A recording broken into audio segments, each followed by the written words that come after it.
إذا مشاهدينا يحضر معنا سيد سيف الدين صالحي مدير الصالون الدولي للبنايات الرقمية الحديثة. صباح الخير سيدي، مرحبا بك معنا. صباح الخير كريمة، صباح الخير مشاهدينا الكرام.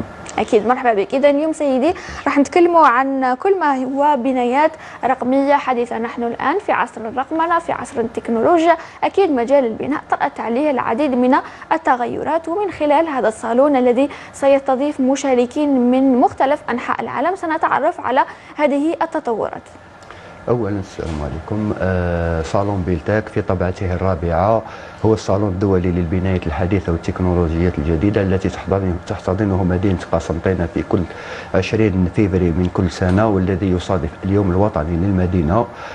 هذه السنة جاء فيه الجديد، لأنه كل سنة نلقى شركات جديدة تساهم معنا، شركات جديدة تأتينا بمنتوجات جديدة.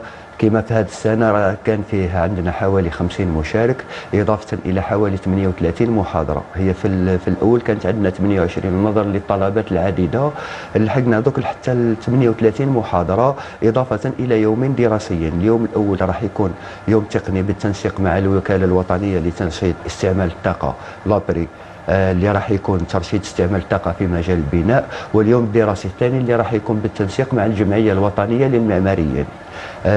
في هذه الطبعة كانت طبعة مختلفة، لأنه كما معروف رانا في عصر الذكاء الاصطناعي. اللي شجعونا الكثير من المحاضرين اللي حبوا يدخلوا، اللي أعطونا مشاريع في هذه المجالات. أكيد لما نتكلموا على المحاضرين أو المشاركين في هذه الطبعة راح يكون أكثر من 50 مشارك، وراح تتخللها العديد من الأيام التقنية والأيام الدراسية. لو نبدأ نتعرفوا على الأيام التقنية التي ستكون بهذه الطبعة.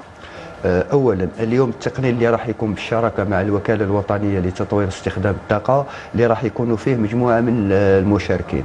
اولا نجد مركز البحث والتطوير الكنيريب، كذلك مركز البحث في الطاقات المتجدده CDER، اضافه الى اساتذه باحثين كل من جامعه ام البواقي وجامعه عين تموشل، اللي هو العنوان تاعو اللي راح يكون ليفيكاسيتي انرجيتيك دون لو باتيمون، يعني الاستخدام المرشد للطاقات المتجددة خاصة في مجال البناء. على بالنا باللي مجال البناء يستهلك يعني كم كبير من الطاقة، سواء في بداية إنجاز المشاريع أو حتى عندما يتم تسليمها. إدخال الطاقات المتجددة في هذا المجال شيء لابد منه، خاصة مع المستقبل. يعني كلنا رانا نعتمد على الطاقات المتجددة بصفة أكثر. هذا اليوم الدراسي راح يتخلله العديد من المحاضرات التي بإمكان العديد من الناس أن يستفادوا منها. هل هذه المحاضرات أو الأيام التقنية مخصصة فقط للمشاركين، أم بإمكان الطلبة ولا حتى الباحثين يعني الحضور للاستفادة من كل هذه المعلومات؟ هي اولا هذا التظاهره الاقتصاديه هي كانت بمشاركه حوالي 5 جامعات، اضافه الى 7 مجالس محليه للمهندسين المعماريين للعديد من الولايات. احنا درنا الدخول مجاني لجميع، سواء مهنيين سواء بالنسبه للطلبه. راح يكون دخول مجاني، تما اي واحد مهتم بهم متاح للجميع. تما ماذا بينا اي واحد يستفاد منها، من هذه المحاضرات وكذلك من المعرض. بالحديث عن الهيئات التي تم تنظيم الصالون بالتعاون معها، نذكر منها الجمعية الوطنية للمعماريين والوكالة الوطنية لترشيد استخدام الطاقة. يعني كان عندكم العديد من الهيئات الرسمية التي قمتم بالتعاون معها. في ماذا سيصب هذا التعاون؟ يتم هذا التعاون هو بأنهم ماذا بنا جميع، سواء مهندسين ولا سواء طلبة في الهندسة المعمارية ولا الهندسة المدنية، ماذا بنا يستفادوا من هذه المحاضرات، وماذا بنا يجيوا لهذا المعرض بيشوفوا التكنولوجيات الجديدة. لأنه لما نشوف عندنا في هذه الطبعة عندنا مؤسسات اللي كانت في شراكة مع شركات أجنبية، كانت كما كانوا قبل كي تكون شراكة أجنبية يكون كما نحكيو لو طو دانتيغراسيون، كاين اللي كانوا ب 20% ومن بعد 50%، ودرك رانا نشوفوا فيهم 100% جزائريين. عندنا العديد من المؤسسات، عندنا اللي مشاو ديجا اللي كانوا في التصدير، ودرك راهم استغناوا على التصدير، ولات المواد اللي يخدموها 100% جزائريه. هذا هو الحاجه الجديده اللي في هذا الصالون.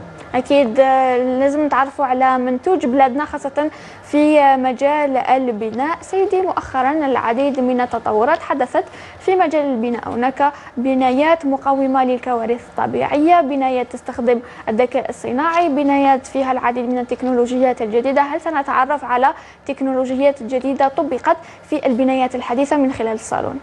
راح نشوفها اولا في المحاضرات، لانه عندنا محاضرات اللي تمس بهذا الجانب، لانه كما هو معلوم رانا في عصر الذكاء الاصطناعي، والذكاء الاصطناعي راه مس العديد من المجالات، منها مجال البناء اللي احنا اخترنا. عندنا العديد من المحاور فيما يخص هذه المحاضرات، وكذلك بالنسبه للعارضين. شفنا هذه المره كاين عندنا نوعيه من العارضين، لانه حاليا احنا رانا امام تحدي. ملي كنا دوله مستورده رانا ولينا دوله تحدي التصدير، لانه كما معلوم الجزائر هي بوابه افريقيا، وعندنا سوق مفتوح للدول الافريقيه. هذا هو التحدي اللي رانا فيه، لانه اول من بين الاهداف للصالون هو تسويق المنتوج المحلي في الخارج. أكيد سيدي، كل هذه المحاور سيتطرق إليها الصالون الدولي للبنايات الرقمية الحديثة في طبعته الرابعة المقامة بقسنطينة من 20 إلى 23 من شهر فبراير الجاري. شكرا لك سيدي على حضورك معنا في هذا الصباح. نعطيك المجال تقدم لنا كلمة ختامية. شكرا جزيلا. أنا في الكلمة نشكركم على الدعوة، ورانا نقدموا من هذا المكان ندعو جميع سواء المهنيين ولا الطلبة في مجالات البناء يجيو يزوروا الصالون باش يتعرفوا على الجديد في هذا المجال إن شاء الله. إن شاء الله. شكرا لك سيدي. إذا مشاهدينا، بما أنه تحدثنا على مدينة قسنطينة التي ستستضيف هذا الصالون، وش رايكم لو نروحوا في جولة سياحية إلى قسنطينة ولا نعود؟